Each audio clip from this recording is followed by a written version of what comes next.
അധ്യായം 15. ഞാൻ സാക്ഷാൽ മുന്തിരിവള്ളിയും എൻ്റെ പിതാവ് തോട്ടക്കാരനുമാവുന്നു. എന്നിൽ കായ്ക്കാത്ത കൊമ്പൊക്കെയും അവൻ നീക്കിക്കളയുന്നു. കായ്ക്കുന്നതൊക്കെയും അധിക ഫലം കായ്ക്കേണ്ടതിന് ചെത്തിവെടുപ്പാകുന്നു. ഞാൻ നിങ്ങളോട് സംസാരിച്ച വചനം നിമിത്തം നിങ്ങളിപ്പോൾ ശുദ്ധിയുള്ളവരാകുന്നു. എന്നിൽ വസിപ്പേൻ, ഞാൻ നിങ്ങളിലും വസിക്കും. കൊമ്പിന് മുന്തിരിവള്ളിയിൽ വസിച്ചിട്ടില്ലാതെ സ്വയമായി കായ്പാൻ കഴിയാത്തതുപോലെ എന്നിൽ വസിച്ചിട്ടില്ലാതെ നിങ്ങൾക്ക് കഴിയുകയില്ല. ഞാൻ മുന്തിരിവള്ളിയും നിങ്ങൾ കൊമ്പുകളുമാകുന്നു.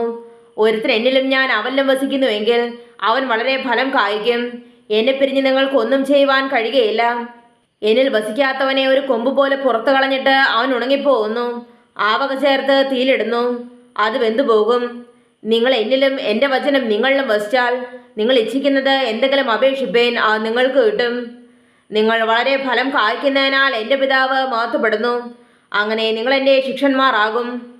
പിതാവ് എന്നെ സ്നേഹിക്കുന്നത് പോലെ ഞാനും നിങ്ങളെ സ്നേഹിക്കുന്നു. എൻ്റെ സ്നേഹത്തിൽ വസിപ്പൻ. ഞാൻ എൻ്റെ പിതാവിൻ്റെ കൽപ്പനകൾ പ്രമാണിച്ച് അവൻ്റെ സ്നേഹത്തിൽ വസിക്കുന്നത് പോലെ നിങ്ങൾ എൻ്റെ കൽപ്പനകൾ പ്രമാണിച്ചാൽ എൻ്റെ സ്നേഹത്തിൽ വസിക്കും. എൻ്റെ സന്തോഷം നിങ്ങളിൽ ഇരുപ്പാനും നിങ്ങളുടെ സന്തോഷം പൂർണ്ണമാകുവാനും ഞാൻ നിങ്ങളോട് സംസാരിച്ചിരിക്കുന്നു. ഞാൻ നിങ്ങളെ സ്നേഹിച്ചിരിക്കുന്നത് പോലെ നിങ്ങളും തമ്മിൽ തമ്മിൽ സ്നേഹിക്കണമെന്നാകുന്നു എൻ്റെ കൽപ്പന.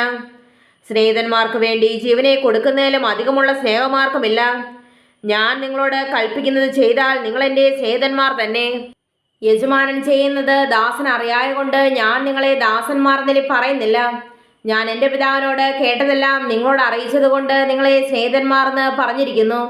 നിങ്ങൾ എന്നെ തിരഞ്ഞെടുത്തു എന്നല്ല, ഞാൻ നിങ്ങളെ തിരഞ്ഞെടുത്തു. നിങ്ങൾ പോയി ഫലം കായ്ക്കേണ്ടതിനും നിങ്ങളുടെ ഫലം നിലനിൽക്കേണ്ടതിനും നിങ്ങളെ ആക്കി വച്ചുമിരിക്കുന്നു. നിങ്ങൾ എൻ്റെ നാമത്തിൽ പിതാവിനോട് അപേക്ഷിക്കുന്നതൊക്കെയും അവൻ നിങ്ങൾക്ക് തരുവാനായിട്ട് തന്നെ. നിങ്ങൾ തമ്മിൽ തമ്മിൽ സ്നേഹിക്കേണ്ടതിന് ഞാനത് നിങ്ങളോട് കൽപ്പിക്കുന്നു. ലോകം നിങ്ങളെ പകയ്ക്കുന്നുവെങ്കിൽ അത് നിങ്ങൾക്ക് മുൻപേ എന്നെ പകച്ചിരിക്കുന്നുവെന്ന് അറിവിൻ. നിങ്ങൾ ലോകക്കാരായിരുന്നുവെങ്കിൽ ലോകം തനിക്ക് സ്വന്തമായതിനെ സ്നേഹിക്കുമായിരുന്നു. എന്നാൽ നിങ്ങൾ ലോകക്കാരായിരിക്കാതെ ഞാൻ നിങ്ങളെ ലോകത്തിൽ നിന്ന് തിരഞ്ഞെടുത്തത് കൊണ്ട് ലോകം നിങ്ങളെ പകയ്ക്കുന്നു. ദാസൻ യജമാനേക്കാൾ വലിയവനല്ല എന്ന് ഞാൻ നിങ്ങളോട് പറഞ്ഞ വാക്ക് ഓർപ്പൻ. അവർ എന്നെ ഉപദ്രവിച്ചുവെങ്കിൽ നിങ്ങളെയും ഉപദ്രവിക്കും. എൻ്റെ വചനം പ്രമാണിച്ചുവെങ്കിൽ നിങ്ങളുടേതും പ്രമാണിക്കും. എങ്കിലും എന്നെ അയച്ചവനെ അവർ അറിയായകൊണ്ട് എൻ്റെ നാമനിമിത്തം ഇതൊക്കെയും നിങ്ങളോട് ചെയ്യും. ഞാൻ വന്നവരോട് സംസാരിക്കാതിരുന്നെങ്കിൽ അവർക്ക് പാപമില്ലായിരുന്നു. ഇപ്പോഴോ അവരുടെ പാപത്തിന് ഒഴികഴിവില്ല. എന്നെ പകയ്ക്കുന്നവൻ എൻ്റെ പിതാവിനെയും പകയ്ക്കുന്നു. മറ്റാരും ചെയ്തിട്ടില്ലാത്ത പ്രവൃത്തികളെ ഞാൻ അവരുടെ ചെയ്തിരുന്നില്ല എങ്കിൽ അവർക്ക് പാപമില്ലായിരുന്നു. ഇപ്പോഴോ അവർ എന്നെയും എൻ്റെ പിതാവിനെയും കാണുകയും പകയ്ക്കുകയും ചെയ്തിരിക്കുന്നു. അവർ വെറുതെ എന്നെ പകച്ചു എന്ന് അവരുടെ ന്യായപ്രമാണത്തിൽ എഴുതിയിരിക്കുന്ന വചനം നിവൃത്തിയാകേണ്ടതിന് തന്നെ. ഞാൻ പിതാവിൻ്റെ അടുക്കൽ നിന്ന് നിങ്ങൾക്ക് അയപ്പാനുള്ള കാര്യസ്ഥനായി പിതാവിൻ്റെ അടുക്കൽ നിന്ന് പുറപ്പെടുന്ന സത്യാത്മാവ് വരുമ്പോൾ അവൻ എന്നെക്കുറിച്ച് സാക്ഷ്യം പറയും. നിങ്ങളും ആദ്യം മുതൽ എന്നോടുകൂടി ഇരിക്കൊണ്ട് സാക്ഷ്യം പറവൻ.